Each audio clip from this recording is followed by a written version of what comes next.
Bismillahirrahmanirrahim. Assalamu alaykum hurmatli televizor ko'ruvchilar. Bu haftalik Istiqlol xabarlari programmamizni ko'rishinglarni qizg'in qarshi olamiz. Men Abdulloh Yolqin. Hurmatli televizor ko'ruvchilar, oldi bilan biz diqqatingizga huzuringizni sunmoqchi bo'lgan xabarlarimizning asosiy mazmunini tanishtiramiz. Diqqatingizda Ma'rif jamiyati oylik suhbat yig'ini o'tkazildi. Yig'inda birlik va barobarlikning g'albi nusratning ochquchi ekanligi haqida bu yig'inda mushu temalar to'xtaldi. Shundaqla Jiang Chunshanning ziddiyatlik bayonotlari, ma'lum Xitoyningki ikki yig'ini echilayotgan mushu mezgillarda 200 ga yaqin muxbirlarga bergan chet el davlat ichi va sirtidagi muxbirlarga bergan bayonotlarda Xitoy doiralarininki Jiang Chunshan boshchiligidagi bularninki ziddiyatlik so'zlari haqidagi xabarlarimiz bo'ldi. Shundaqla bu vaqtda maxsus doktor Erkin Akram bilan o'tkazgan suhbatimiz ham bo'ldi. Shundaqla Koreyadagi cho'ng harbiy manevrining Xitoyni andishiga solganligi haqidagi xabarimiz iqtimoli bo'ldi. Janubiy Koreya bilan Amerikaning tarixdagi eng ko'p askar qatnashtirilgan keng ko'lamdagi, cho'ng ko'lamdagi bu harbiy manevr haqida. Shundaqla Sudan prezidenti Umar al-Bashirningki buddist rahiblar tarafidan zulm uchrayotgan, yillardan buyon zulm uchrayotgan Arakan musulmonlarni o'z davlatiga kelishga qarşı aldığanlıqını bildirib qılğan çağırıq haqidagi xabarimiz. Bu və bunun da başqa xabarlarımız diqqətinizdə bo'ldi. Diqqətinizlər ekranımız olsun.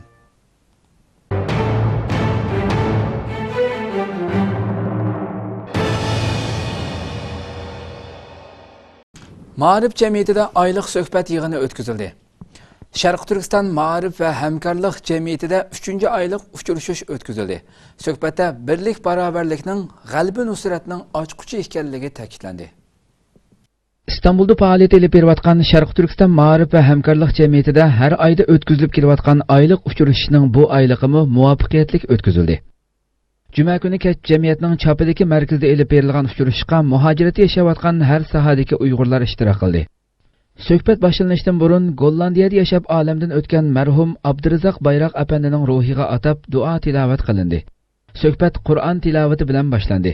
Dini alim Abdulhakimxon Maxsumajim Allohning diniga butun vujudi bilan qaytish va bo'linmaslik haqida vaz nasihat qildi. U Qur'oni Karimdan Sura Rumning Allohga tavba bilan qaytinglar, Allohdan qo'rqinglar, namozni ado qilinglar, mushriklardan bo'lmanglar.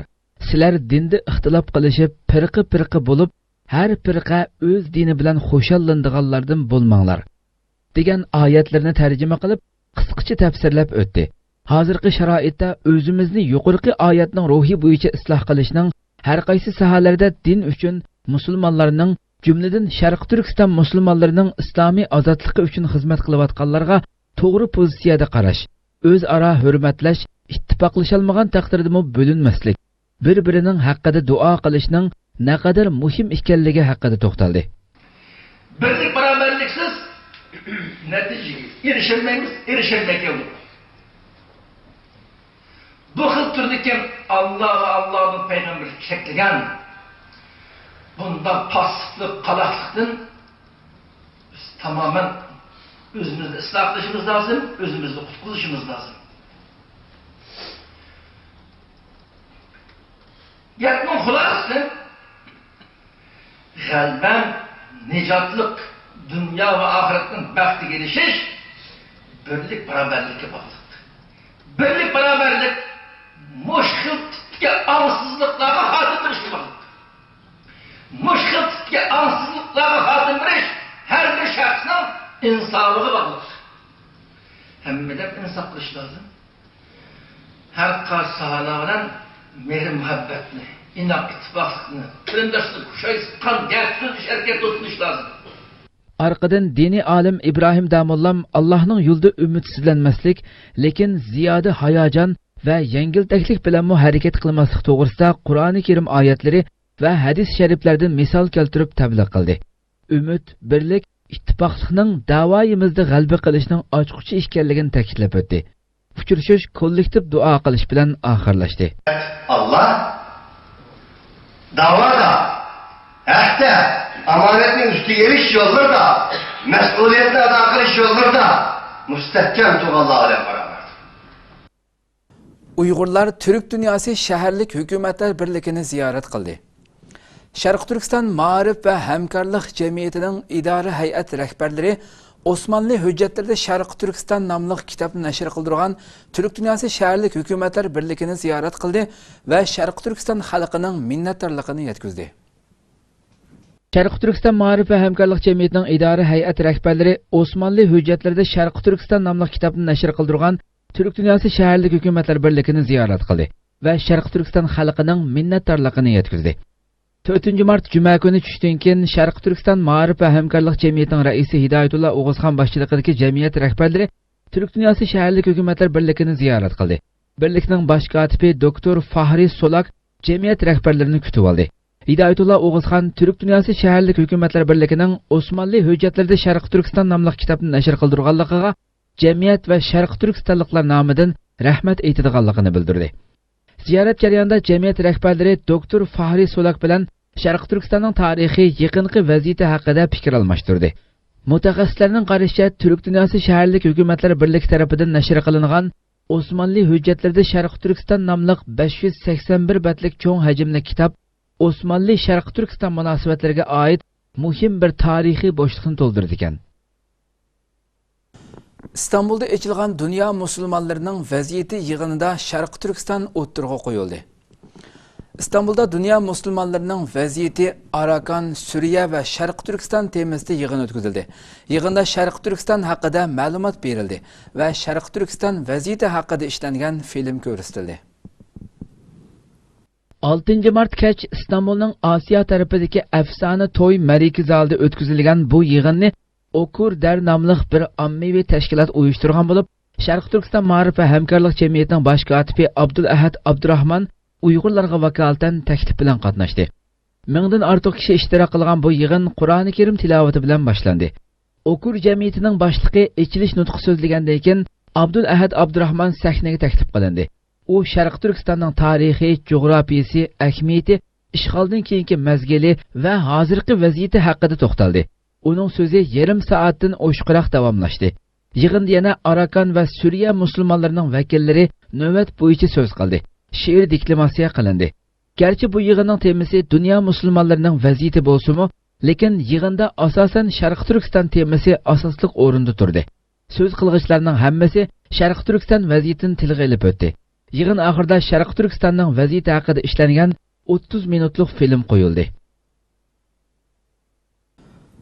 Xalqaro ayollar bayrami kunida Xitoy Uyg'ur ayollarga qarata siyosiy tashviqotni kuchaytirdi.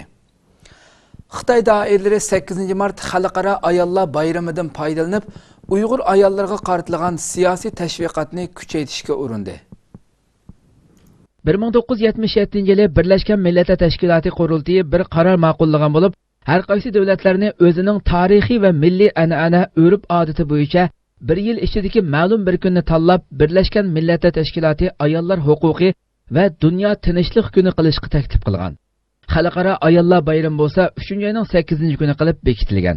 Xitoy 8 martni bayram kuni qilib bekitgan davlatlarning biri bo'lib, bu kun Xitoyda har xil faoliyatlar bilan tabriklanmoqda.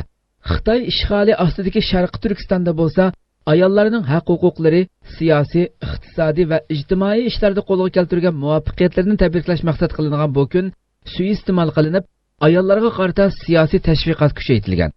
8 mart Tangritog' to'rida Sharq Turkistondagi Xitoy partikom sekretari Jang Chunshanning har millat ayollariga yozgan xati berilgan.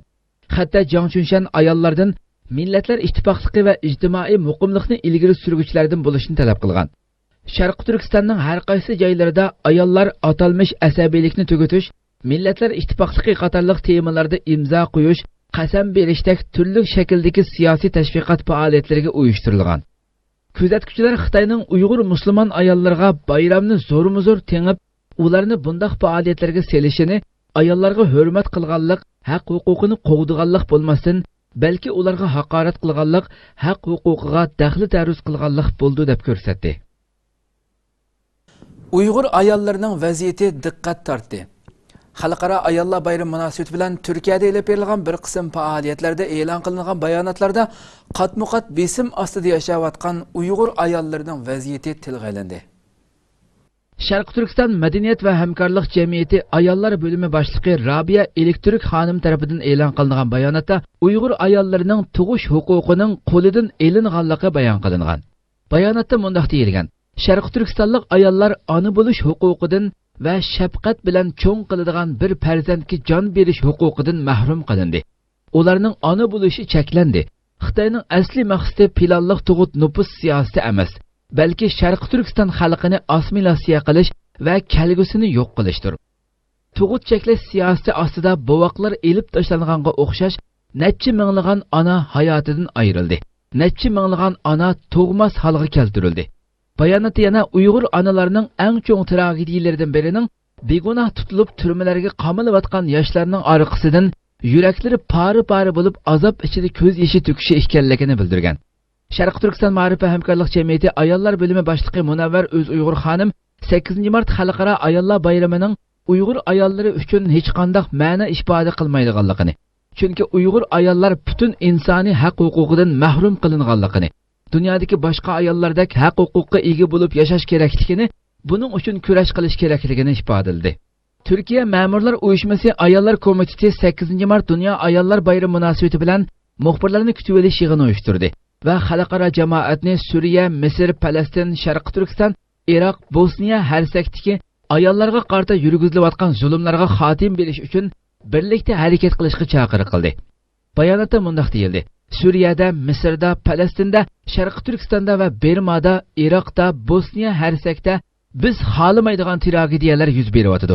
Afsuslanarligi, kishilik huquq qo'g'dug'uchisi ekanligini da'vo qilgan Yevropa allari va Birlashgan Millatlar Tashkiloti masala musulmonlarning masalasi bo'lgan hamon bu insoniyat qalbidan chiqqan vaziyatga har qatimqadak sukut turib, ustiga tushgan mas'uliyatni ado qilmayotdi. 8 mart Xalqaro ayollar bayrami kuni Saodat partiyasi ayollar bo'limi tomonidan e'lon qilingan bayonotda Sharq Turkistonlik Uyg'ur ayollarining qattiq qo'lliq va iskanja ostida yashayotganligi tilga ilindi. İstanbul'daki Sharq Turkiston Ma'rif va hamkorlik jamiyati qaramog'idagi Safaköy ona til yaslisi va Qur'on kursining mas'uli Ra'na xonim ziyoratimizni qabul qilib, muhojirat hayotida ayollarni tarbiyalash, ularga ilm, munozara so'rini hozirlab berishning muhim ekanligini bildirdi. Xitoy amaldorlari bostirish harakatlarini davomlashtiradiganligini bildirdi. Beijingda ichilayotgan ikki yig'in mezgilda Xitoy amaldorlari orqa-orqadan atalmış terrorizmga qarshi kurashning davomlashadiganligini bildirdi. Xitoy kommunistlarining Sharq Turkistonga qo'ygan sekretari Jang Chunshan Sharq Turkistonda zo'ravon terrorlik voqealarining tuvalliganligini, lekin qattiq zarba berish harakatini davomli elib bordiganligini bildirdi. Shuning bilan bir vaqtda Xitoy Xalq qurultiyi raisi Jang Dejang dunyoviy ayblashga uchragan terrorlikqa qarshi turish qonunini oqladi va Xitoyda terrorlikqa qarshi kurashning yana kuchaytirilganligini bildirdi. Xitoy doiralari o'tgan yil dekabr terrorlikqa qarshi turish qonunini ma'qullagan va uni bu yil yanvardan boshlab kuchga ega qilgan edi. Xitoyning Xalq qurultiyi va siyosiy kengash yig'ini ochilishi oldida Amerika, Kanada, Germaniya va Yaponiyaning Xitoy turishliq bosh elchilari va Yevropa ittifoqining Xitoy turishliq elchisi 1-oyning 27-kuni Xitoy JX ministri Go Shinkunga birlashma imzoli xat sunib, Xitoyning terrorizmga qarshi turish qonuni, tor bexatarlik qonuni loyihasi va chegara sirtidagi hukumatsiz tashkilotlarni boshqarish qonuni loyihasiga bo'lgan andisini bildirgan edi. Ular Xitoy tahdid deb his qilib olgan qilmishlardan boshqa, hatto tinch shakldagi noroziliklarning mazkur qonunda terrorlik deb sharhlanganligidan andishlanganligini bildirishgan. Jang Dejang Xitoyning yangi bexatarlik qonunining Xitoyning davlat ahvoli va amaliyotini chiqish qilganligini, Xitoycha alohidalikka ega davlat bexatarligi yo'lda qonuniy asosni mustahkamlash uchun ekanligini aytdi. U yana xalqaro va davlat ichidagi terrorizmga qarshi turish vaziyati intayin murakkab ahvol ostida terrorizmga qarshi turish xizmatini texmi muhim o'ringa qo'yish kerakligini ta'kidlagan. Jang Chunshanning ziddiyatli so'zlari kuzatuvchilarning diqqatini tortdi. Beijingda Xitoy qurultiyiga qatnashayotgan atalmış Xinjiang vakillar o'maki 8 mart muxbirlarni kutib olish yig'ini ochdi. Yig'inga Xitoy va chet el taratqullarining 200 ga yaqin muxbiri qatnashdi. Yig'inda Jang Chunshanning ziddiyatli so'zlari diqqat tortdi. Sumruq televiziyasining muxbiri Sharq Turkistonning muqimlik vaziyati haqida savol so'raganda Jang Chunshan bosh oxiri bir-biriga zid bo'lgan so'zlarni qildi. U beshida Xinjiangning vaziyati muqimlikqa yaxshilanishga qarab taraqqiy qilyotdi. Zo'ravonlik, terrorlik deyilolari zo'r darajada ozayotdi. Zo'ravonlik, terrorlik deyilolarining oldini olish, uningga zarba berish, uni bartaraf qilish iqtidori uzluksiz eshyotdi. Din asabiyligi kayfiyati ko'rinarli suslayotdi degan. Arqadilla Şinjan duch kelgan xalqaro terrorlikqa qarshi turish vaziyati barg'ansiri murakkablashyapti. Intayin ig'ir terrorlikqa, bo'lgunchilikka qarshi turish vazifasi zimmasiga yuklandi degan. Kuzatuvchilarning qarashicha Xitoy doiralarining zo'rig'a Sharqi Turkistonning vaziyatini yaxshi qilib ko'rsatishga urinib turib, yana vaziyatning kaskin va yomonlashayotganligini tilga elishi Sharqi Turkiston vaziyatining yanada jiddiy ekanligini, Xitoyning nurg'un voqealarni sirtqa oshkorlamasdan sir tutayotganligini ko'rsatib berdi ekan. Fransiya axborot agentligining xabarida naql qilib aytilishicha, o'tgan yili Sharqi Turkistonda nurg'un qatim qonliq voqealar yuz bergan. Lekin Xitoy yangi Ipak yo'li qatorliq siyosatlarini tashviq qilish uchun amal bor Sharqi Turkistonning ahvolini yaxshi ko'rsatishga uringan. Reuters agentligining aytishicha, Xitoy doiralari o'tgan yili 11-oyda Xitoy qurolli soqchilarining 9-oyda Sharqi Turkistonning janubida bir ko'mir konga hujum qilgan 28 kishini o'ldirganligini e'lon qilgan. Xitoy doiralarining nima uchun bu ishni vaqtida xabar qilmaganligi hozirgacha aniq emas ekan. Xitoy bundan burunmi bir qism voqealarni vaqtida xabar qilmagan. Assalomu alaykum, hurmatli televizor ko'ruvchilar. Biz bu vaqtda Anqara Hacettepe Universiteti Tarix fakültesi o'qituvchisi, shundaqla strategiya mutaxassisi doktor Erkin Akram bilan suhbat olib boramiz. O'zi hozir Anqarada telefonimizda. Assalomu alaykum. Aleyküm ve selam. Doktor, oldindan ziyoratimizni qabul qilganligingiz uchun ko'p rahmat aytamiz. Men rahmat aytaman. Doktor, sizga ma'lum Xitoy o'sha 12 navbatlik Xitoy xalq qurultayining 4-yig'inini echiyotdi, hamda oxirlashib qolgan bo'lishi mumkin. Şu 8-martda bo'lib şu Şinjan vakilleri bilan Jan Chunshan boshchiligidagi Şinjan vakilleri şu Beijingda davlat ishchi sirtidagi, yani 130 dan ko'proq axborot vositalarininki 200 ga yaqin muxbirlarga axborot e'lon qilish yig'ini ochib, bu yerda bizning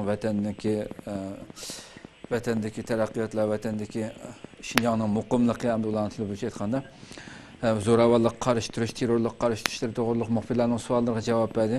Bu yerda albatta Xitoy axborotlari hech qanday o'zininki e'lon qilgan narsalarda chet el muxbirlarininki, nufuzli axborotlarninki ulardan so'ragan savollari haqida hech qanday bir ma'lumot yo'q asos jihatidagidek. Faqat o'zininki davlat ichidagi muxbirlar so'ragan savollarga javob berib, shu javobidami Jan Chunshanninki javoblaridami qarasak nihoyatda ziddiyatlik bir-biriga. Başta qilgan so'zda Şinjanning vaziyati muqimlikqa, yaxshilanish qarab taraqqiy qilyotdi. Zo'ravonlik, terrorlik deyiladi, zo'r darajada ozyapti degandek gaplarni qiflam yana oqisdan 1 minut o'tmay Şinjan duch kelgan xalqaro terrorlik qarshi turish vaziyati barg'ansiri Şinjanda murakkablashyapti. Intayin ig'ir terrorlikqa, bo'lgunchilikka qarshi turish vazifasi zimmamizga yuklandi degandek bir-biriga tamoman zid bo'lgan bunda ifodalarni bildirdi Xitoy axborotlarida, bu ochiq bo'lamdi. Shuni asos qilgan holatda albatta siz boshqa axborotlarni ta'qib qilib turayotgan bir mutaxassis, shuni qanday qaraysiz Jan Chunshanning so'zlarini? Xitoyninki bir alaydligi mushu hamda. Aldıda degan gaplar hamda bir tashviqot bir ma'noda davotidir. Keyingi gibi hamda haqiqatni o'ttirib qo'yyapti. Xo'sh. O baştaki gapni mushu xalqqa anlatyapti. Oxidagi gapni aslında mushu markaziy hukumatga anlatyapti. Ya'ni o'zlarininki mushu Sharq Turkistonda qanday bu vaziyatlarga qarshi qanday qilayotganligini, shunda tez kunda, tez ahvollardami o'zininki qobiliyati bilan mishani mushu rayonninki muqimligini qanday tutib turganligini sözleşke tirişiyordu demdi.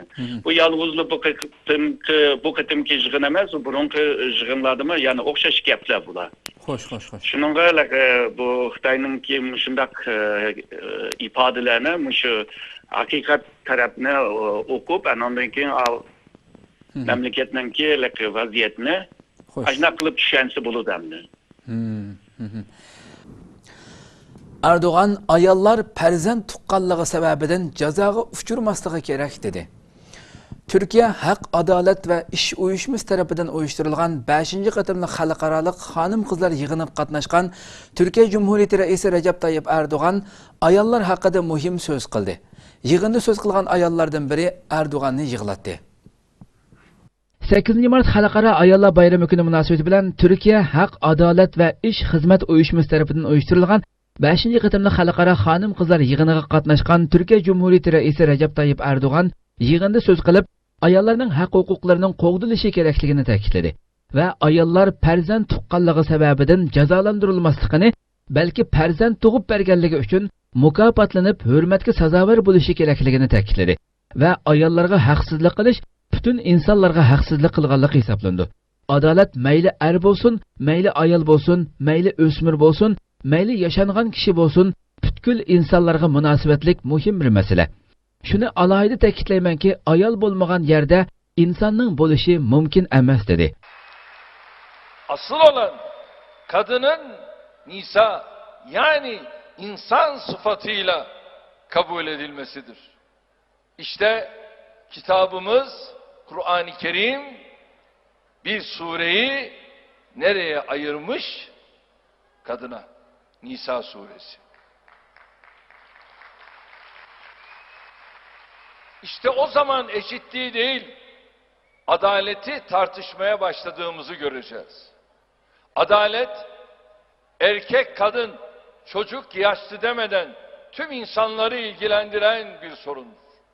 Unutmayınız, kadının olmadığı yerde insan da yoktur.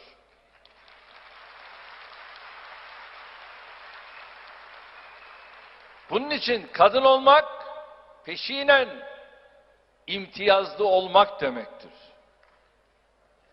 Ve kadın çocuk doğurduğu için cezalandırılmaz.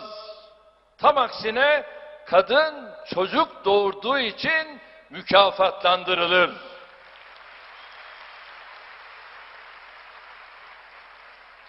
Onun için bizim değerlerimizde, bizim inancımızda cennet babaların ayakları altında değil, annelerin ayakları altındadır.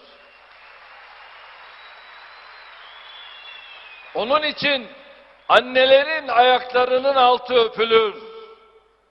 Ben öptüm, siz de öpün.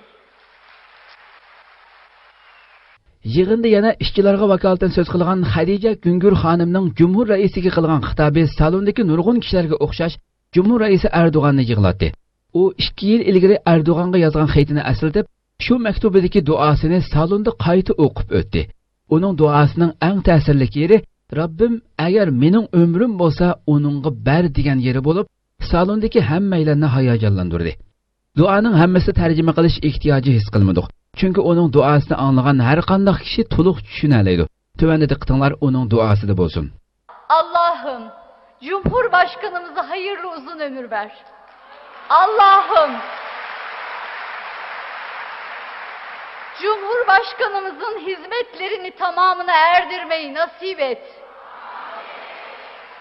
Allah'ım, çünkü ülkemizin, insanlığın ve İslam aleminin ona ihtiyacı var.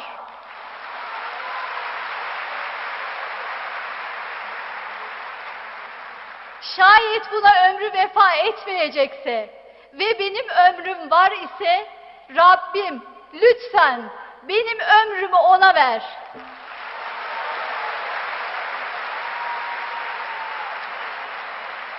Ömrüm size annenizin ak sütü gibi helal olsun Cumhurbaşkanım.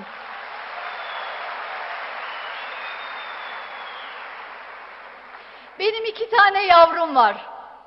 Bu yavrularıma herkes annelik yapabilir. Fakat benim güzel yurduma, insanlığa ve İslam'a herkes güzel hizmet edemez.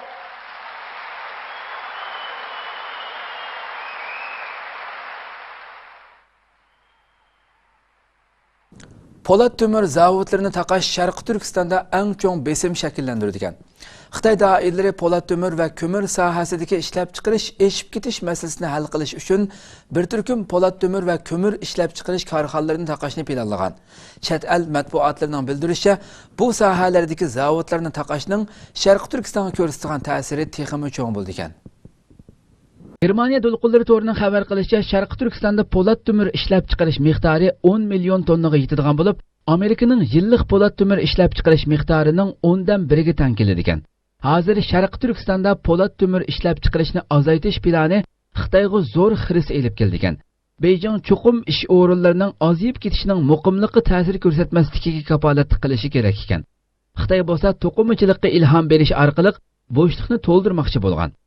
Reuters agentligining bildirishicha, kelgusi 2-3 yilda Xitoy mamlakat miqyosida bir turkum korxonalarni taqashni planlagan. Buningga chetishlik ishchi xizmatchi soni 5 milliondan 6 milliongacha ekan. Sharq Turkistondagi 1-avgust Polat shirkatining bir xodimining aytishicha, ahvol intayin og'ir bo'lib, nurg'unlagan yangi qurilgan po'lat temir korxonalari taqilib qolgan. Po'lat temirning bahosi izchil tuvanlamoqda ekan. Kasb sohasidagilarning bildirishicha, Sharq Turkistonning eksport fursati intayin cheklik bo'lib, ichki ehtiyoj mahsulot eshib ketish masalasini hal qila olmaydi ekan.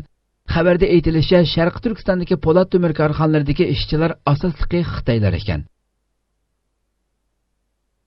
Siyosiy kengash vakilining so'zlari o'chirib o'tildi. Xitoy siyosiy kengash a'zosi bilan elib berilgan suhbatning o'chirib o'tilishi diqqat tortdi. Suhbatda siyosiy kengash a'zosi ommaning ifodalash erkinligining kapolatga ega qilinishi kerakligini ta'kidlagan ekan. Xitoyda bir qadar jur'atlik deb qaralib kelgan Seyshin to'rida yaqinda bir siyosiy kengash a'zosi bilan elib berilgan suhbat o'chirib o'tilgan. Bu siyosiy kengash a'zosi ommaning ifodalash erkinligining kapolatga ega qilinishi kerakligini ta'kidlagan. Orqadan mazkur turdagi suhbat o'chirib o'tilganligi haqida yozilgan 2 parcha maqolami o'chirib o'tilgan. Bu ish chet el taratqullarining kuchli diqqatini tortdi. Seyshin taratqusining inglizcha to'rida dushanba kuni siyosiy kengash a'zosi bilan so'z erkinligi to'g'risida elib berilgan suhbatning Seyshin to'ridan o'chirib o'tilganligi haqida maqola e'lon qilingan. Maqolada 3-oyning 3-kuni Seyshin to'rida e'lon qilingan mamlakatlik siyosiy kengashning a'zosi Shanxay Moliya iqtisod universitetining professori Jiang Hong bilan elib berilgan suhbatning 5-chisda majburiy o'chirib o'tilganligi tanqid qilingan. Maqolada bildirilishicha, garchi mamlakatlik siyosiy kengashning raisi siyosiy kengash a'zolarining erkin fikr ifodalashiga ruxsat qilish kerakligini ta'kidlagan bo'lsa-mu, lekin hukumatning bir tekshirish organi siyosiy kengash a'zosi bilan elib berilgan suhbatni o'chirib o'tgan. O'chirilish sababi qonunsiz mazmunlarni o'z ichiga olish ekan. Ig'ilishcha bu organ Xitoy aloqa to'ri uchur ishxonasi ekan. Bu inglizcha maqolami uzunga qolmay qamal qilingan. 3-oyning 5-kuni Seyshin to'rida mazkur siyosiy kengash a'zosining so'zlarining qonunsiz deb ko'rsatilishining qabul qilg'usiz bir ish ekanligi haqida maqola e'lon qilingan. Bu maqolami o'chirib o'tilgan. Shuna qilib navbatda 3-slar va 5-slar e'lon qilingan 2 parcha Xitoycha suhbat xotirasi va bir parcha inglizcha maqola o'chirib o'tilgan. Boshqa Xitoy taratqularida ko'chirib tarqatilganlarimi qamal qilingan. Bu ish chet el matbuotlarining kuchli diqqatini tortgan. Angliya muhofizat gazeti va Nyu-York vaqt gazeti bu ishni tafsiliy xabar qilgan. Xalqaro muxbirlar birlashmasi Xitoy va Hong Kong bo'limining mudiri Xulining aytishicha, navbatda Xitoyda taratqular ko'p yillardan buyongi eng og'ir besimga duch kelmoqda ekan. Xitoyda faqat taratqularla emas, amaliyotda butkul jamiyatda tashvishlanish kayfiyati yamramoqda ekan. Bu nihoyatda qo'rqinchli bir ahvol. Taliban tinchlik suhbatini rad qildi. Taliban Afg'oniston hukumati bilan tinchlik suhbati uchrashishiga qatnashmaydiganligini e'lon qildi. Taliban Afg'oniston hukumati bilan tinchlik suhbati uchrashishiga qatnashmaydiganligini e'lon qildi. Tashkilotdan berilgan yozuvchi bayonotda tinchlik suhbatiga vakil avatmaydiganligi bildirildi. Turkiya Hurriyet to'rining 6-mart xabar qilishicha, Taliban tarafidan e'lon qilingan bayonotda oldingi shartlar qabul qilinmagan ahvol ostida bu uchrashishlarning biror natija bermaydiganligi bildirilgan. Bayonotda chet el kuchlarining Afg'onistondan chekinib chiqib ketishi, turmalardagi Taliban a'zolarining qo'yib berilishi va qora tizimlikka kirgizilganlarning o'chirilishi talab qilingan. Taliban Amerikaning Afg'onistonga yangi askar kirgizish plani bilan Afg'oniston hukumatining harbiy harakatlariga diqqat qilgan. 2 hafta burun Pokiston, Afg'oniston, Amerika va Xitoy vakillari Afg'oniston hukumati bilan Taliban orasidagi tinchlik muzokaralarini yangidan boshlash uchun 4-qatim Kabulda uchrashgan. Koreyadagi cho'ng harbiy manevr Xitoyni andishiga soldi. Janubiy Koreya va Amerika tarixdan buyongi qatnashgan askar soni eng ko'p bo'lgan harbiy manevrni boshladi. Xitoy bo'lsa andish qilayotganligini bildirdi. Koreya axborot taratqullarining xabar qilishicha, Janubiy Koreya va Amerikaning har yili elib beriladigan birlashma harbiy manevriga qatnashadigan askar soni bu qatim 2 hassa oshirilgan. 3-oyning 7-kunidan 4-oyning oxirigacha davomlashadigan bu manevrga Koreyadan 300 ming, Amerikadan 15 ming bo'lib, jami 315 ming askar qatnashadigan. Birlashgan Millatlar Tashkiloti Xavfsizlik Kengashi Shimoliy Koreyaga yangi embargo qarorini ma'qullagandan keyin Shimoliy Koreya xohlagan vaqtda yadro quroli qo'yib berish mumkinchiligi borligini bildirib, xalqaro jamiyatga tahdid soldi. Janubiy Koreya armiyasi bo'lsa, agar Shimoliy Koreya ig'vogarchilik qilishga petinsa, Amerika va Janubiy Koreyaning 10 hassa kuchli qaytarma zarb beradiganligini e'lon qildi. Xitoy Tashqi ishlar ministrligining bayonotchisi Hongley bu haqda inkas qaytarib, manevrdan andish qilayotganligini bildirdi va xalqning eshik oldimizga kelib qalaymaqonchilik chiqarishiga yo'l qo'ymaymiz dedi. Amerika Osiyo Tinch okeanga 3 bombardimonchi aeroplan o'rinlashtirgan. Amerika strategiya qo'mondonlik shtabi e'lon qilgan bayonotda aytilishicha, Amerika Missuri shtati harbiy bazasidagi 3 dona B-2 Arvoh nomli strategik bombardimonchi aeroplanini Osiyo Tinch okean rayoniga yo'tkab o'rinlashtirgan. Amerika strategiya qo'mondonlik shtabi e'lon qilgan bayonotda aytilishicha, Amerika Missuri shtatidagi harbiy bazasidagi 3 dona B-2 Arvoh nomli strategik bombardimonchi aeroplanini Osiyo Tinch okean rayoniga yo'tkab o'rinlashtirgan. Strategik qo'mondonlik shtabining qo'mondoni Hani bu aeroplanlarning yo'tkab kelinishi bizning uchrash ehtimolligi bo'lgan strategik hujumga qaytarma zarb berishga tayyorlanib bo'lganligimizni bildirdi degan. B-2 Arvoh Amerika havo armiyasining ig'ir tipdagi yushirin bombardimonchi aeroplani bo'lib, o'q-dora va yadro qurollari saplashga bo'lgan. Bu xil aeroplanning loyihalanishida aeroplanning radariga qarshi iqtidori o'stirilgan ekan. Shuning bilan bir vaqtda Xitoy Amerikaning Avstraliyaga yiroq masofadagi bombardimonchi aeroplan o'rinlashtirish planidan andish qilayotganligini bildirdi. Amerika havo armiyasining Osiyo Tinch okeanda turishi qo'mondonlik shtabining bayonotchisining bildirishicha, Avstraliyadagi Amerika bazasiga B-1 strategik bombardimonchi aeroplan o'rinlashtirilgan. B-52 strategik bombardimonchi aeroplan ko'paytirilgan. Hozir bu ish kengash ustida ekan. Xitoy Tashqi ishlar ministrligining bayonotchisi Hongley chorshanba kuni bu ishga inkas qaytarib, har qanday ikki taraf hamkorligi uchinchi tarafning manfaatiga qaratilmasligi kerak degan.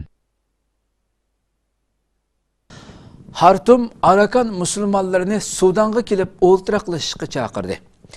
Sudan prezidenti Ömer Al-Bashir Bermada buddistlarning zulmiga uchrayotgan arakanlik musulmonlarni davlatiga kelib o'ltiraqlashishga chaqirdi.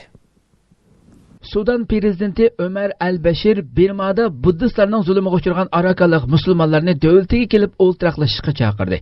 Turkiya ovozi radiosining xabar qilishicha, Ömer Al-Bashir bu vaqtda bayonot berib, "Sizlarni davlatimizga qabul qilishdan xushallik his qilamiz" dedi. Sudan prezidentlik mahkamasi qirg'inchilik va kishilik huquq tafsirlanishliklariga uchragan arakanlik musulmonlarning havo, quruqlik va dengiz yo'li orqali davlatiga kelishiga ruxsat qilishni qaror qildi. Sudanning poytaxti Xartumdagi Shehid jamoasining imomi o'tgan haftalik juma xutbasida Dunyo Arakan markazining boshlig'i Abdullah Ma'rufga Sudan prezidenti Ömer Al-Bashirning Bermadagi Arakan musulmonlarini davlatga qabul qilish va ularga rasmiy hujjatlarning berilishi uchun tayyorlik xizmatlarining boshlig'anligini jazmlashtirgan edi. Erdo'g'an Rossiyaga qiyin savol qo'ydi. Anqarada ziyorati bo'lgan Ukraina prezidenti Petro Poroshenko bilan birlashma axborot e'lon qilish yig'inida so'z qilgan Turkiya Cumhur raisi Rajab Tayyip Erdo'g'an Rossiyaga qiyin savol qo'ydi. Anqarada ziyorati bo'lgan Ukraina prezidenti Petro Poroshenko Cumhur raisi Rajab Tayyip Erdo'g'an bilan ayrim uchrashuv o'tkazdi. Turkiya ovozi radiosi xabarida bildirilishicha, ikki rahbarning ayrim uchrashishidan keyin Turkiya Ukraina yuqori darajalik strategik hamkorlik kengashi yig'ini o'tkazildi. Yig'indan keyin Anatoliya agentligi bilan Ukraina xabar agentligi Okrim forum orasida hamkorlik kelishimi imzolandi. Yana bir tarafdan davlat xavfsizlik organi bosh kotibatligi bilan Ukraina davlat xavfsizlik va mudofaa kengashi orasida moslashish kelishimi ma'qullandi. Turkiya Ukraina yuqori darajalik strategik kengashining 5-navbatlik yig'inining natijasi to'g'risidagi qo'shim bayonot teksti imzolandi. Oxirida Cumhur raisi Erdo'g'an bilan Ukraina prezidenti Poroshenko qo'shma muxbirlarni kutib olish yig'ini o'tkazdi. Erdo'g'an yig'inda so'z qilib, Turkiya Qrimning qonunsiz qo'shib olinishini e'tirof qilmadi va buningdan keyin e'tirof qilmaydi dedi. U yana mundaq dedi: "Suriyaga kirganda Suriya doiralari bizni chaqirdi. Shuning uchun Suriyaga kirdik degan Rossiya Ukrainaga kim chaqirganligi uchun kirdi. Buni xalqaro qonunning qayeriga qo'ydi. Bu men kuchlik bo'lganligim uchun haqliqman degan mantiqdir. Bu yerda haqliq bo'lish deydigan gap yo'q." Assalomu alaykum, hurmatli televizor ko'ruvchilar. Shunday qilib bu haftalik Istiqlol xabarlari programmamiz mush yerda oxirlashdi. Kelar qatimqi programmamizni ko'rishguncha sizlarni Janobi Allohga topshiramiz. Program oxirida ekran orqasidagi barliq guruhidagi qarindoshlarning hammasiga chin ko'ngildan rahmat aytaman. Hammanglarga o'tliq salom. Assalomu alaykum.